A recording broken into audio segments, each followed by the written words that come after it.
Start हो गया भाई, चलो। गुड इवनिंग बच्चों। आज की क्लास में हम लोग बातचीत करने वाले हैं जिसका आप बड़ी बेसब्री से इंतजार कर रहे थे।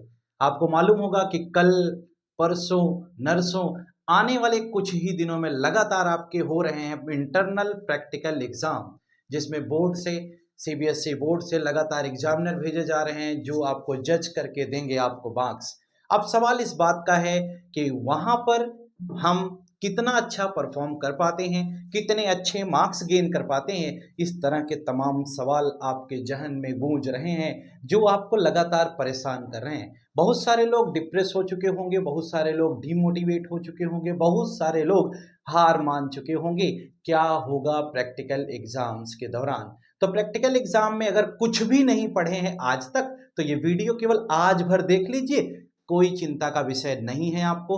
अब आप जरा ध्यान से सुनिएगा कि आज हम आपको बताने वाले क्या हैं।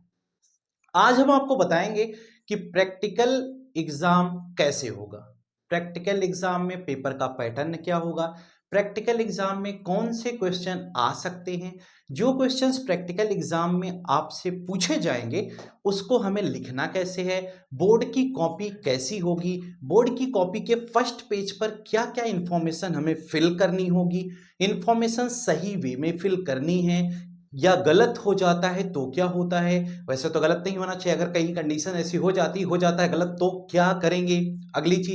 अगली चीज ये है कि क्या हमें एक ही कॉपी में लिखना होगा या हमें दो कॉपी मिलेगी, क्या बी कॉपी बोर्ड के प्रैक्टिकल एग्जाम के दौरान मिलेगी या नहीं मिलेगी, और अगर नहीं मिलेगी तो क्या तीनों एक्सपेरिमेंट हमारे एक कॉपी में कंप्लीट हो पाएंगे।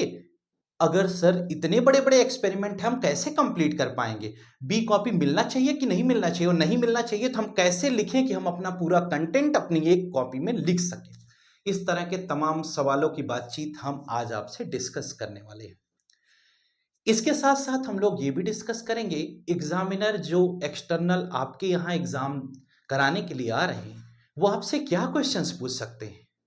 आपके इंटरनल जो प्रैक्टिकल एग्जाम्स है वो लगातार आगे की तरफ बढ़ते जा रहे हैं। आप देख पा रहे हैं किसी के यहाँ परसों है नरसों है, ऐसे करके हम 15 फरवरी तक का जो डेट है हमारे यहाँ प्रैक्टिकल एग्जाम कराने का, वो लगातार किसी न किसी बच्चे के साथ ऐसा हो रहा है। आप बड़े सोच में हैं, बहुत परेशान हैं, बहुत टेंशन में हैं, कैसे हमारा काम होगा, हमने प्रैक्टिकल तो पढ़ा नहीं है, प्रैक्टिकल तो किया नहीं है, कैसे कॉपी लेंगे। इस तरह के तमाम सवालों को हम डिस्कस करने के लिए आज अपने और आपके YouTube channel the secret of chemistry पर बात करने के लिए आ चुके हैं।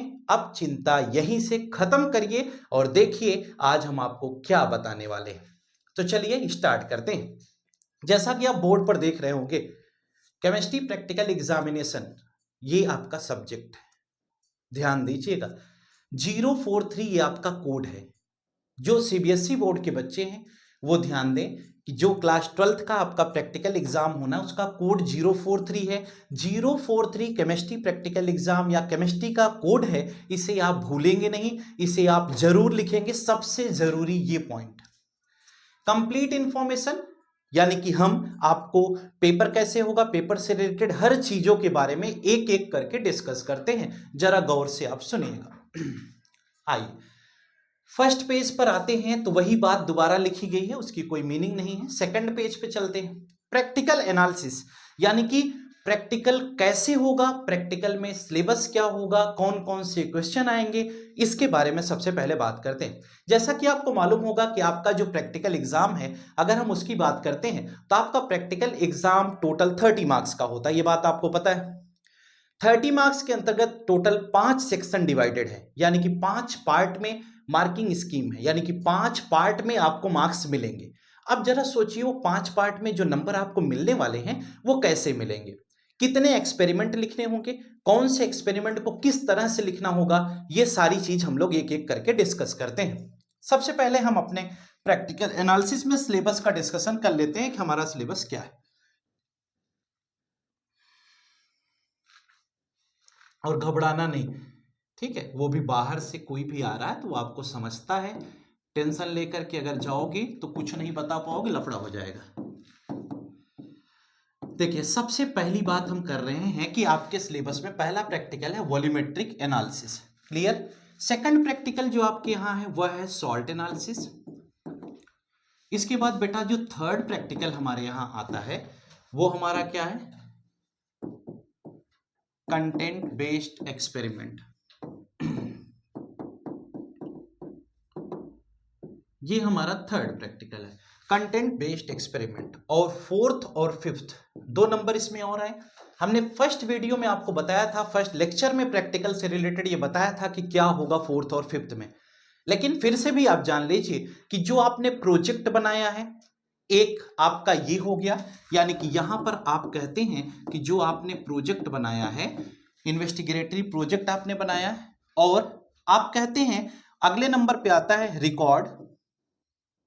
नेक्स्ट पार्ट आप देखिए जरा, इसमें क्या आप पढ़ेंगे, इसके बाद हम पढ़ते हैं रिकॉर्ड प्लस वाइवा। ये हो गया। अब आपको मार्क्स कितने कितने मिलने वाले हैं बेटा, ये 8 नंबर का ये प्रैक्टिकल है, 8 नंबर का ये प्रैक्टिकल है, और 6 नंबर का FGT है, यानी कंटेंट बेस्ड एक्सपेरिमेंट है। प्रोजेक्ट आपका 4 नंबर का है, और ये 4 नंबर में 4 मार्क्स में आपका आ गया रिकॉर्ड प्लस वाइवा। तो टोटल ओवरऑल आप देख पा रहे होंगे कि आपको मिल रहे हैं कितने मार्क्स, 30, यानी कि मैक्सिमम मार्क्स जो प्रैक्टिकल का है वो कितना है, 30।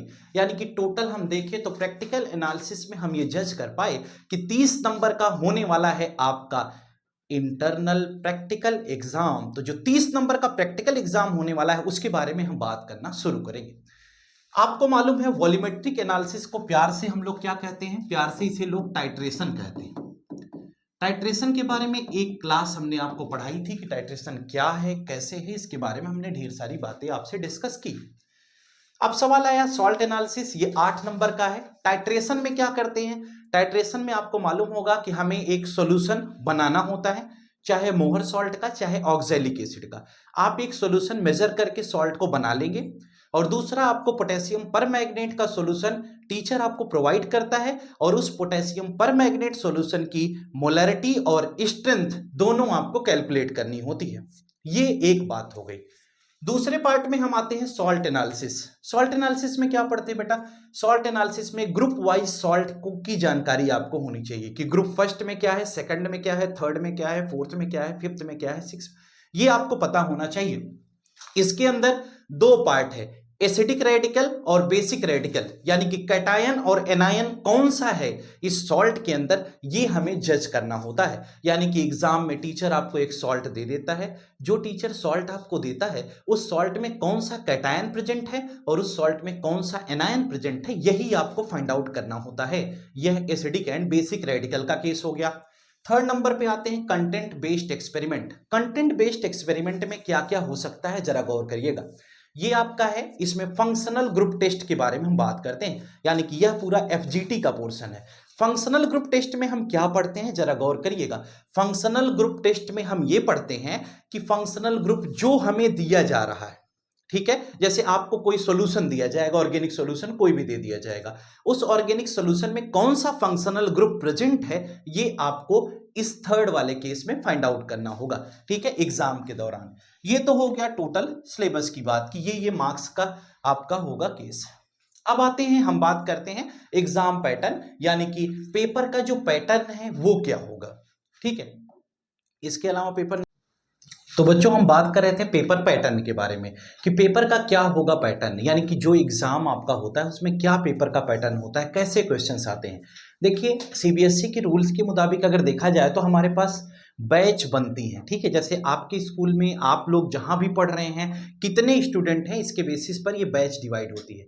एक बैच में मैक्सिमम 30 बच्चे हो सकते हैं, मिनिमम कुछ भी कर लीजिए, मैक्सिमम 30 बच्चे होना जरूरी है। अगर एक बैच में मान लो 30 बच्चे हैं तो वो 30 बच्चे फर्स्ट बैच में आएंगे, फिर 30 सेकंड में आएंगे, 30 थर्ड में आएंगे, 30 फोर्थ में आएंगे, ये इसका क्राइटेरिया होता है। जैसे बैच 1 अगर हम कंसीडर करते हैं, मान लीजिए आपका रोल नंबर बैच 1 में आता है, शुरू से फर्स्ट से 30 के बीच में आप आ जाते हैं, तो क्या होगा, बैच 1 का जो बच्चा होगा उसके बारे में अगर हम बात करते हैं तो क्या बात होगी, इसको जरा गौर से सुनिएगा। बैच 1 का जो बच्चा होगा उसके बारे में समझना ये है कि उसका प्रैक्टिकल होगा टू प्रिपेयर, जैसे मान लो M/20, M/25 कुछ भी आ सकता है, ठीक है। आपने क्या पढ़ा है, जैसे पेपर कैसे आएगा, पेपर ऐसे आएगा। अब पेपर में ये आएगा कि एक बैच में 2 पेपर होंगे, 2 पेपर हो सकते हैं, 3 हो सकते हैं, 4 हो सकते हैं, यानी 30 बच्चों में कितने पेपर दिए जा सकते हैं, कितने भी दिए जा सकते हैं, इसमें कोई बहुत बड़ा इशू नहीं है। अब इसमें क्या होगा कि जैसे आपने कहा सेट ए, फिर कहा सेट बी, सेट सी, सेट डी, या एक सिंपल सा पेपर यही बना लिया जाए। इसमें क्या हो जाए, to prepare M/20 solution of oxalic acid और Mohr salt in 250 ml and by using this solution calculate the molarity and strength of the given KMnO4 solution।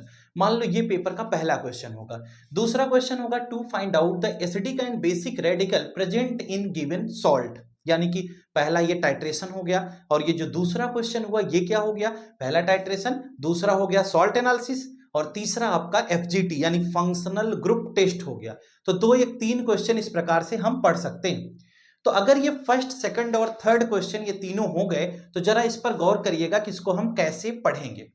अब एग्जाम में मान लीजिए ये तीनों क्वेश्चन आए, अब इसमें क्या होगा, जैसे आपका सेट ए है तो आप में क्या होगा, और जिसका सेट बी होगा उसमें क्या होगा, दोनों को जरा समझिएगा। अगर आप में सेट ए है तो आप में मान लो M/25 या M/20 solution of oxalic acid in 250 ml आ जाए। ये तो दोनों क्वेश्चन दोनों में सेम रहेंगे, यानी कि अगर मान लो सेट ए और सेट बी है तो क्वेश्चन जो लिखा रहेगा वो तो सेम ही रहेगा। क्वेश्चन मतलब जो लिखा रहेगा बेटा वो इनका और इनका दोनों का सेम रहेगा, क्वेश्चन में कोई चेंज नहीं होंगे। लेकिन यहां पर सॉल्ट डिफरेंट होगा, और जो ऑर्गेनिक सॉल्यूशन का केस है उसमें फंक्शनल ग्रुप भी डिफरेंट हो सकता है। जरा ये देखिए, इस पेपर को हम 2 पार्ट में डिवाइड कर देते हैं। ये एक कॉमन पेपर था, हमने कहा ये सेट ए हो गया, हमने कहा ये सेट बी हो गया। अगर हम ये सेट ए और सेट बी की बात करते हैं तो सेट ए में जो पहला पेपर आया, पहला, दूसरा और ये तीसरा, ये तीन क्वेश्चन बने। तो 3 क्वेश्चन में मान लीजिए ये हो गया M/10 solution of oxalic acid in 100 ml मान लो हो जाए, ठीक है। और इसमें जो पहला क्वेश्चन बना वो क्या हो सकता है, M/10 सॉल्यूशन ऑफ मोहर सॉल्ट इन 100 ml। ये दोनों क्वेश्चन की बात हो गई, ठीक है। अगर ये 2 क्वेश्चन हो गए, एक M/10 सॉल्यूशन ऑफ मोहर सॉल्ट 100 ml में हो गया और एक ये दूसरा हो गया, तो दोनों में हम कैसे पढ़ेंगे वो जरा समझिएगा। अब इनमें एसिडिक और बेसिक रेडिकल की बात हुई ना, एक एसिडिक रेडिकल होगा, एक बेसिक रेडिकल होगा। अगर हम एसिडिक और बेसिक रेडिकल की बात करते हैं तो सेट ए में क्या होगा और सेट बी में क्या होगा, जरा दोनों गौर से सुनिएगा। अगर सेट ए आता है तो क्या होगा और सेट बी आता है तो क्या होगा। अगर हम सेट ए की कहानी सुनते हैं, मान लीजिए आपको सेट ए में दे दिया जाए एल्यूमिनियम फॉस्फेट Al3PO4 का होल थ्राइस, यही पढ़ते हो ना, तो ये क्या बन जाएगा, AlPO4 बनेगा। अब इसमें आयंस की बात करेंगे तो Al3+ और ये PO4 3-, ऐसे ही बनाओगे। फॉस्फेट की वैलेंसी कितनी होती, 3, तो 3 इधर कर दिया, एल्यूमिनियम की 3 होती, 3 इधर कर दिया, अब दोनों सेम है तो AlPO4 बन गया। अब हम कहते हैं कि अगर इसमें Al3+ और PO4 3-, ये कैटायन है, ये एनायन है, यही तो हमें फाइंड आउट करना है। अब लेकिन एग्जाम के दौरान आपको एक पाउच में सॉल्ट मिलेगा, क्या मिलेगा, एक पाउच में सॉल्ट रखा हुआ मिलेगा। तो उस पाउच में जो सॉल्ट मिलेगा आपको उसमें ये जज करना होगा कि इसमें कौन सा कैटायन है और कौन सा एनायन है। जो मेथड्स आपने पढ़े हुए हैं सॉल्ट एनालिसिस के, उसको लगा करके आपको चेक करना पड़ेगा। तीसरा क्वेश्चन है, ये आपको टीचर नहीं बताएगा कि सॉल्ट जो दिया जा रहा है वो क्या है, ये टीचर आपको नहीं बताएगा, ये आपको स्वयं जज करना पड़ेगा कि इसमें एल्यूमिनियम आयन है, अमोनियम आयन है, कौन सा आयन है, कौन सा कैटायन है, कौन सा एनायन है, ये आपको खुद जज करना पड़ेगा। ये सेकंड वाले में। थर्ड में, अब देखो थर्ड में इनका भी, इनके सेकंड में क्या हो सकता है, इनके सेकंड में मान लो Ca2+ और NO3- हो जाए, यानी कि मान लो इनके सेकंड वाले सेट में, पेपर में, सेकंड वाले एक्सपेरिमेंट में कैल्शियम नाइट्रेट सॉल्ट दे दिया जाए। अब कैल्शियम नाइट्रेट दे दिया जाएगा तो इसमें कैल्शियम आयन और नाइट्रेट आयन दोनों का चेकअप करना पड़ेगा, दोनों का टेस्ट करना पड़ेगा। इनके पेपर में, इनके पेपर में क्या है कि ये एल्यूमिनियम आयन और फॉस्फेट आयन का टेस्ट करेंगे। लेकिन क्या इनको पता होगा क्या इनके पेपर में एल्यूमिनियम है या फॉस्फेट है, किसी को कुछ नहीं पता होगा। आपको लिखा होगा सैंपल ए, सैंपल बी, ये दिया जाएगा, आप उसमें ये जज करेंगे उसमें कौन सा कैटायन है, कौन सा एनायन है। ये सेकंड हो गया। थर्ड में आपके यहां, आपको याद हो तो फंक्शनल ग्रुप टेस्ट के दौरान आपने क्या क्या पढ़ा है, आपने alcohol, phenol, carboxylic acid, aldehyde, ketone, amine, इस तरह के तमाम फंक्शनल ग्रुप आपने पढ़े हैं, है ना। अब उनमें से कोई भी आ सकता है। फंक्शनल ग्रुप टेस्ट में आपको एक सॉल्यूशन मिलेगा, वह सॉल्यूशन चाहे अल्कोहल दे दिया जाए, चाहे फिनॉल दे दिया जाए, चाहे कार्बोक्सिलिक एसिड दे दिया जाए, कुछ भी दे दिया जाएगा। यानी कि sample A B C D E ऐसे करके सैंपल बनाकर रखा होगा। आपको क्या करना है, आपके पास बॉइलिंग ट्यूब होगी, आप अपनी बॉइलिंग ट्यूब उठाएंगे, इस बॉइलिंग ट्यूब को लेकर के जाएंगे। आपको अगर सैंपल ए लेना है तो आप सैंपल ए उसमें से लेंगे। लेने के बाद क्या करेंगे, आप इस सॉल्यूशन का टेस्ट करेंगे कि इसमें कौन सा फंक्शनल ग्रुप है, क्या अल्कोहल है, क्या फिनॉल है, क्या कार्बोक्सिलिक एसिड है, या एमिनो ग्रुप है, या फिर एल्डिहाइड या कीटोन है। ये जजमेंट आपका होगा, आपको स्वयं जज करना पड़ेगा कि वो सैंपल ए में क्या है। क्लियर हुआ, ये एफजीटी है। यानी कि अगर हम एक्सपेरिमेंट की बात करते हैं बेटा, तो फंक्शनल ग्रुप टेस्ट में कई सैंपल हो सकते हैं, A B C D. Teacher आपको बोलेंगे कि आप जाइए ई वाले को टेस्ट करके बताइए, सैंपल ई में क्या है, डी में क्या है, ए में क्या है, बी में क्या है। ये भी एक ऑप्शन हो सकता है। या आपको सैंपल ए दे दिया जाएगा और कहा जाएगा बताइए ये जो आपको दिया गया इसमें कौन सा फंक्शनल ग्रुप है। ये होगा 12th के बोर्ड एग्जाम का पैटर्न।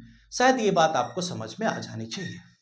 अब सर ये तो समझ में आया, लेकिन होगा कैसे?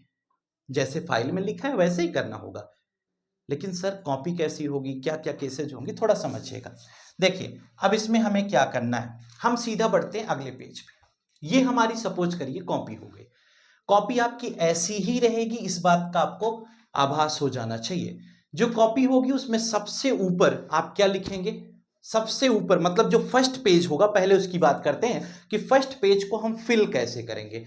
फर्स्ट पेज में आपके लिखा होगा रोल नंबर, पहले न्यूमरल्स में लिखेंगे, फिर वर्ड्स में होगा। तो वर्ड्स में 2 3 4 5 6 ऐसे भी लिख सकते हैं, 27 करोड़ 30 लाख ऐसे भी लिख सकते हैं। आपकी जैसी मनोकामना वैसा आप काम करेंगे। उसके बाद आप आएंगे name of examination. Name of examination में आपको ध्यान रखना है कि नेम ऑफ एग्जामिनेशन आप क्या लिखेंगे उसको जरा गौर करिएगा। नेम ऑफ एग्जामिनेशन में लिखेंगे AISSCE कितना 2024। इसका मतलब क्या है, इसका मतलब है all India senior secondary certificate examination. Meaning समझिएगा, एग्जामिनर ये भी पूछ सकता है कि जो AISSCE लिखे उसका मतलब क्या है। तो फिर कहेंगे तो हमको कहा गया था तो हम लिख दिए। नहीं बेटा ऐसे नहीं है, आपको मालूम होना चाहिए all India secondary, all India senior secondary certificate examination 2024, ये नेम ऑफ एग्जामिनेशन में आपको लिखना होगा। कहते हैं उसके बाद सर सब्जेक्ट है। सब्जेक्ट सबसे पहले ही बताया, सब्जेक्ट में क्या लिखेंगे, ये तो नेम ऑफ एग्जाम में हो जाएगा, यानी कि नेम ऑफ एग्जामिनेशन में आप क्या लिखेंगे, ये लिख देंगे। सब्जेक्ट में क्या लिखेंगे, जब सब्जेक्ट की बात होगी तो उसमें क्या लिखना है, सब्जेक्ट में आपको लिखना है केमिस्ट्री पूरा, प्रैक्टिकल एग्जाम नहीं एग्जामिनेशन पूरा लिखेंगे। आगे लिखेंगे 043, केमिस्ट्री प्रैक्टिकल एग्जामिनेशन के बाद कोड भी लिखेंगे। उसके बाद एक ऑप्शन आपकी बोर्ड की कॉपी में होता है डे एंड डेट। अगर हम डे एंड डेट की बात करते हैं तो क्या होगा, कौन सा दिन है, मान लीजिए आपका एग्जाम मंडे को है तो आप मंडे लिखेंगे और उस दिन की डेट आप आगे लिख देंगे। ठीक है, उसके जस्ट नीचे आप आते हैं, डे एंड डेट के बाद एक छोटा सा कॉलम और है। वह कॉलम इस चीज का है कि आपने नंबर ऑफ सप्लीमेंट्री बुक्स की बात करते हैं, कॉपीज की बात करते हैं, आपने सप्लीमेंट्री कॉपी लिया है क्या, मिलती ही नहीं तो लोगे कहां से। सप्लीमेंट्री कॉपी में आप क्या लिखोगे, नील, यानी कि आपने कोई कॉपी नहीं लिखा। लेकिन सप्लीमेंट्री कॉपी में नील तब लिखेंगे जब कॉपी पूरी कंप्लीट हो जाएगी, उसके बाद आपको नील लिखना है। ये बात आपकी अगली हो गई, यहां तक भी आपको अच्छा समझ में आ जाना चाहिए। अब रही बात एक्सपेरिमेंट नंबर 1 की। जैसे ही आपकी प्रैक्टिकल की कॉपी का पहला पेज आप ओपन करते हैं तो एक पेज कुछ लोग छोड़ देते हैं भगवान के नाम पे।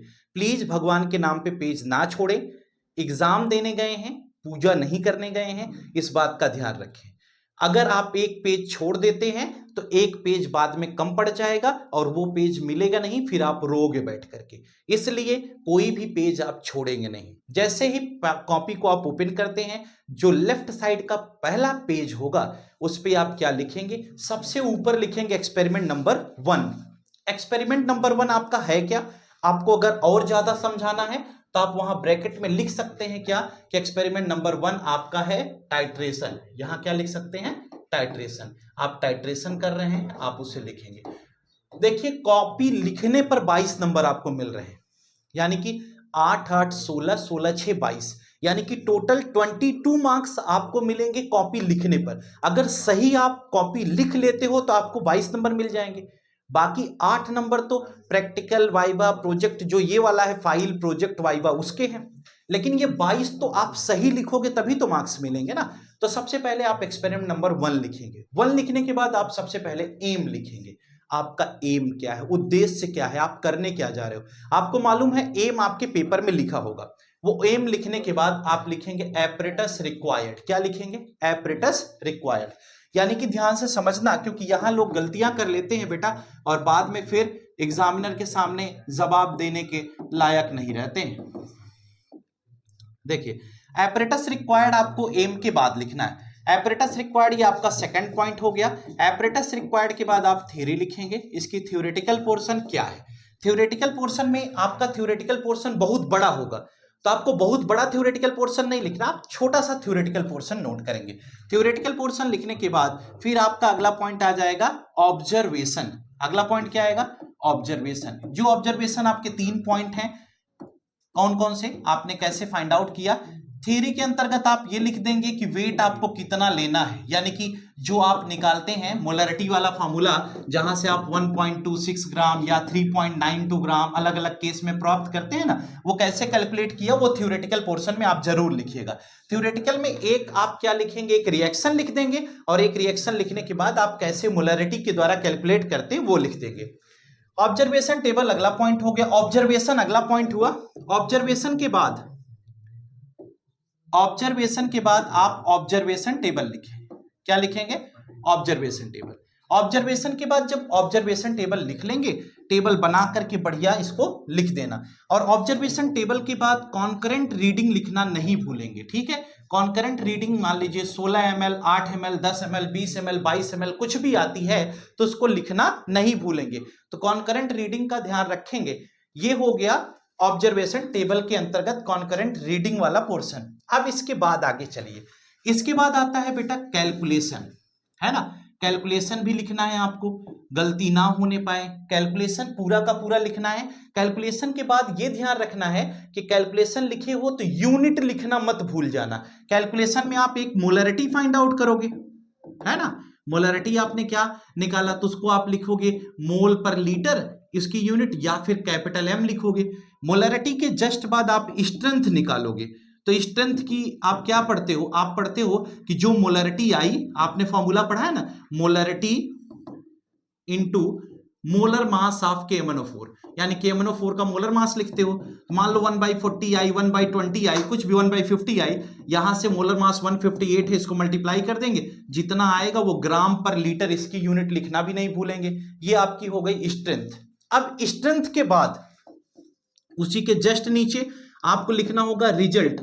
रिजल्ट में फिर से आप लिखेंगे molarity of KMnO4 is equal to इतना मोलर और स्ट्रेंथ इतना मोल ग्राम पर लीटर। रिजल्ट के बाद बेटा लिखेंगे प्रिकॉशन। रिजल्ट के बाद क्या लिखेंगे? प्रिकॉशंस। ये फर्स्ट एक्सपेरिमेंट में इतनी चीजें आपको लिखनी है, ये गलत नहीं होना चाहिए, इस बात का ध्यान रखना, कोई भी चीज ना छूटे।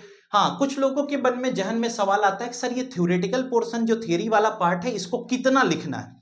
एक इक्वेशन आपको लिख देनी है, जो बैलेंस इक्वेशन है वो बैलेंस इक्वेशन लिख देनी है। और दूसरा, आप कैसे ऑक्जेलिक एसिड का मेजरमेंट करेंगे, कितने ग्राम ऑक्जेलिक एसिड आप कंसीडर करेंगे, ये जरूर लिख देंगे। ये 2 पॉइंट आपको इसके अंतर्गत लिखने हैं। ये बात आपको समझ में आ जानी चाहिए। ये पहला हो गया एक्सपेरिमेंट। दूसरी बात, ये एक्सपेरिमेंट जहां खत्म होता है, मान लो अगर कॉपी में 2-3 लाइन बचती है तो छोड़ दो, और अगर 4-5 लाइन बची है तो वहीं से आप एक्सपेरिमेंट नंबर 2 स्टार्ट कर लेंगे, क्योंकि आपके पास पेजेस कम होंगे। एक्सपेरिमेंट नंबर 2 वहीं से स्टार्ट कर लेंगे, इस बात का ध्यान रखेंगे। लिखने से पहले ये जरूर जज कर लें कि सॉल्ट एनालिसिस के लिए कितना पेज लगेगा, टाइट्रेशन के लिए कितना पेज लगेगा, FGT के लिए कितना पेज लगेगा, ये जानकारी जरूर आपको हो जानी चाहिए। अब हम बात करते हैं एक्सपेरिमेंट नंबर 2 जो सॉल्ट एनालिसिस है। अगर इसकी बारे में बात करें तो सॉल्ट एनालिसिस में एम तो वही रहेगा, to detect acidic and basic radical present in given salt. आपका एम सेम रहेगा, एम में कोई परेशानी नहीं। एम के बाद आप क्या लिखेंगे, अगले पॉइंट में कुछ खास नहीं लिखना है, अगले पॉइंट में जो लिखना है वो हम आपको बताते चल रहे हैं, जरा देखिएगा। अब देखो बेटा, जो एक्सपेरिमेंट नंबर 3 है आपका FGT, यानी कि जो तीसरा एक्सपेरिमेंट आपको लिखना है वह है फंक्शनल ग्रुप टेस्ट।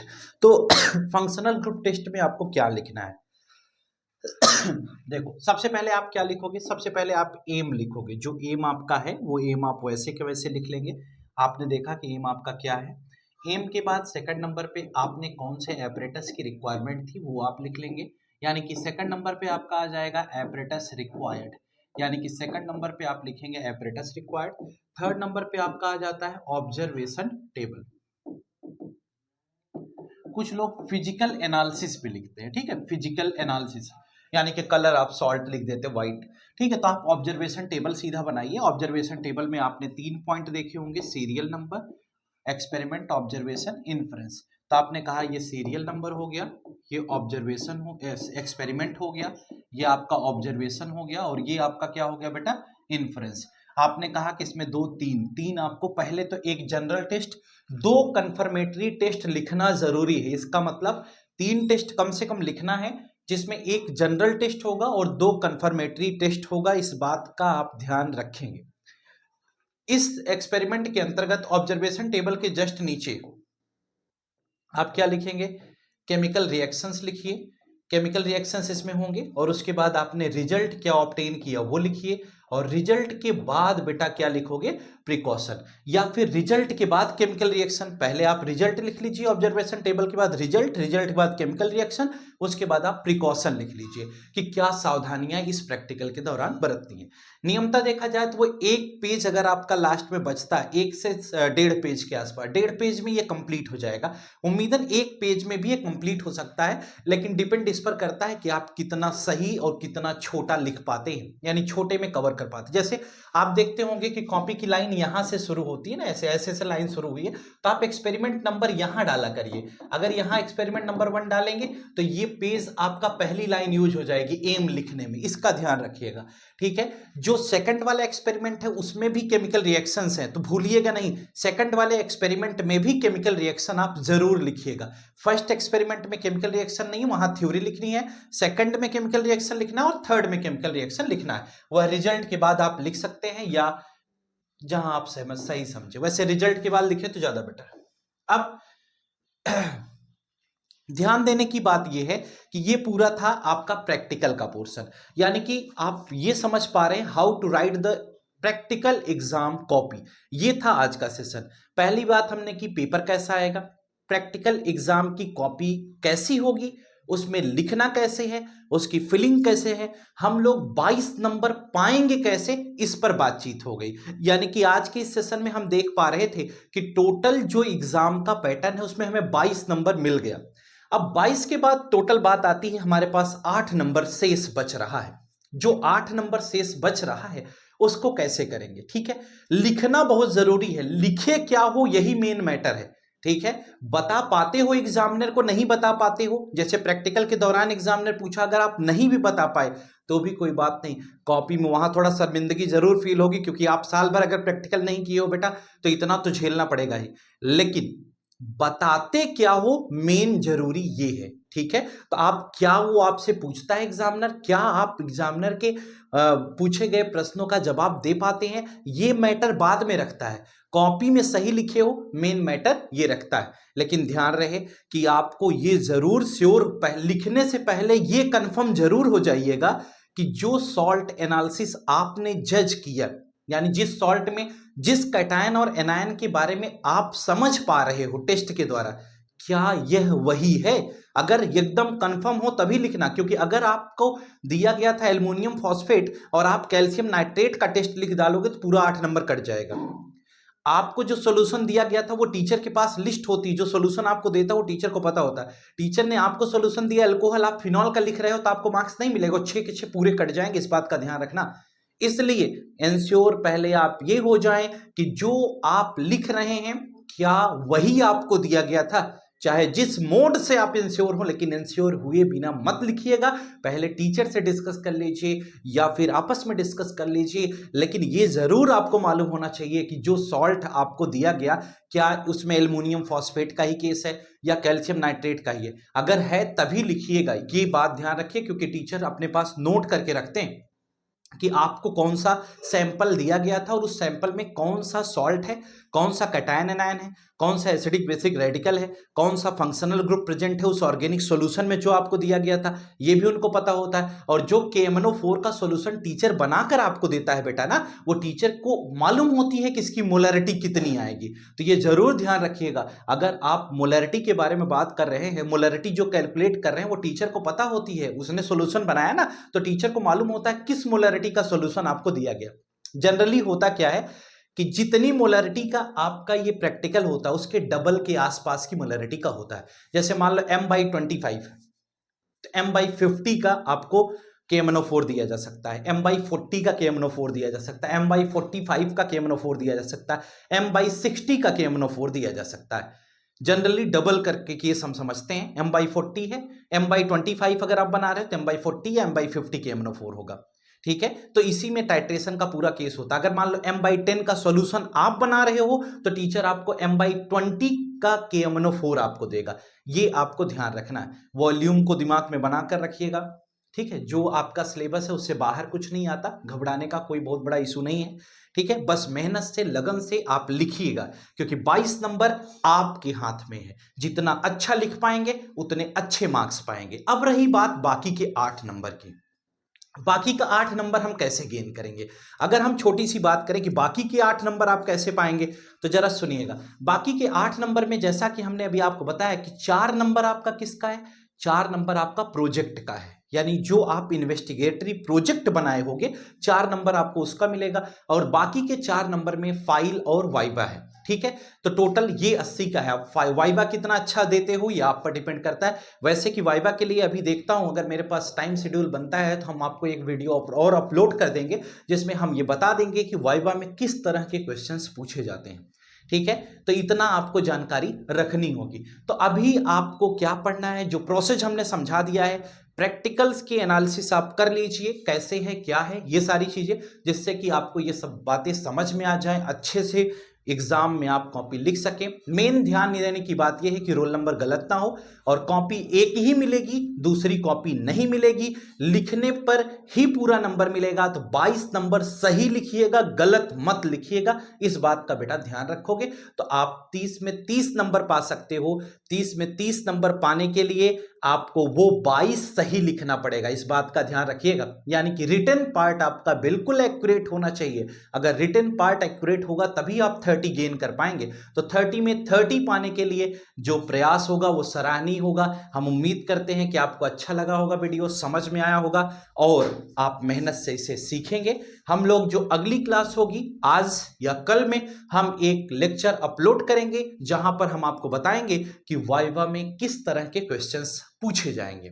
उससे पहले कि आप इस बात को जरूर, आपको आभास तो हो ही गया होगा कि अच्छा तो लगा ही होगा, क्योंकि हमने सारी चीज आपको समझा दी है। अच्छा, अगर आपको अच्छा लगा है, समझ में आया है बिल्कुल बढ़िया तरीके से, तो आप अपने फ्रेंड्स को शेयर करना ना भूलें। उन्हें जरूर वीडियो शेयर करें, और अगर आप उन्हें शेयर करेंगे तो शायद हम समाज को साक्षर बनाने में और सबको 30 नंबर दिलाने में सबल हो जाएंगे। आज के लिए फिलहाल इतना ही। वीडियो को लाइक शेयर सब्सक्राइब करना ना भूलें। Thank you.